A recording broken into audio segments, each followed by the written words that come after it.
Et salut à tous, c'est Guigui, j'espère que vous allez bien. Aujourd'hui, une petite vidéo pour savoir si vos données se sont fait pirater. Alors qu'est-ce que ça veut dire? Tout simplement, quand vous vous inscrivez sur un site web, vous allez rentrer un certain nombre de données. Par exemple déjà votre adresse mail, premièrement, et ensuite selon le site, vous pouvez avoir votre âge, votre géolocalisation, votre nom bien évidemment, et plein d'informations comme ça, et même peut-être des coordonnées bancaires. Alors, comment savoir à partir d'une adresse mail si ces données ont été piratées ou non? Eh bien, tout simplement, on va aller sur un site web qui s'appelle I Have Been Pwned. Alors, on se retrouve sur un navigateur.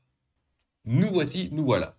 On va aller chercher Have, I, Been et PWND. Bon, c'est pas le plus évident, mais c'est pas grave. De toute façon, je vous le mettrai dans la description si vous voulez. Hop. Et là, on va aller sur Have I Been Pwned, celui-ci. Parfait. Et en fonction, en fait, de l'adresse email que vous allez rentrer, donc la vôtre, il va vous dire quelles bases de données ont été piratées. Évidemment, des bases de données où vous aviez rentré votre email. On va mettre exemple@gmail.com pour faire mon exemple. Et on va demander est-ce que j'ai été piraté. Il me dit oh non, ça a été piraté. Cette adresse, elle apparaît dans 43 failles de bases de données. Et juste après, il va nous donner eh bien, toutes les bases de données qui ont été piratées par quelqu'un. Et également ce qui a été piraté. Faisons un exemple, par exemple Canva. Voilà, un exemple parlant, vous devez sans doute connaître. En 2019, la base de données de Canva a été piratée. C'est-à-dire que les pirates ont récupéré toutes les informations qui étaient à l'intérieur de cette base de données. Très important, regardez. Ils nous disent également qu'est-ce qui a été piraté. Donc ici, on voit qu'il y a les adresses mail, la géolocalisation, le nom, le password, le mot de passe et le nom d'utilisateur.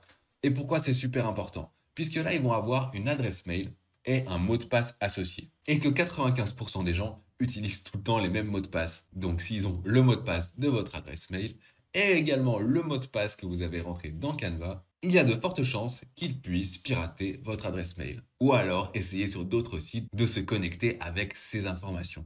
D'où l'importance d'avoir plusieurs mots de passe, notamment un très sécurisé pour son adresse mail, et après pour des sites un peu moins importants, avoir d'autres mots de passe moins sécurisés, ça c'est compréhensible, parce que rentrer 24 caractères à chaque fois, c'est un peu chiant. Et donc, qu'est-ce qu'il faut faire quand on s'est fait pirater? Bah, en réalité, il n'y a pas grand-chose à faire, à part surtout changer votre mot de passe. Si jamais c'était le même, hein, c'est vraiment le truc le plus important. Mais deuxième chose qu'il faut comprendre, c'est que le web n'est pas du tout sécurisé quand vous rentrez des données.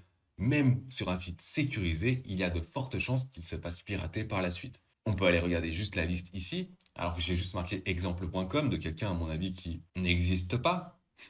Et regarder tout ce qu'il y a. On voit qu'il y a Dailymotion qui s'est fait pirater, il y a Deezer, Dropbox. Vous voyez, des grosses sociétés, bah Canva, on avait vu juste avant. À chaque fois, il nous dit la date et le nombre de données piratées. Si on regarde par exemple ici Dropbox, 68 millions. Donc, c'est des énormes bases de données qui se sont fait pirater. On peut descendre encore, la liste est longue.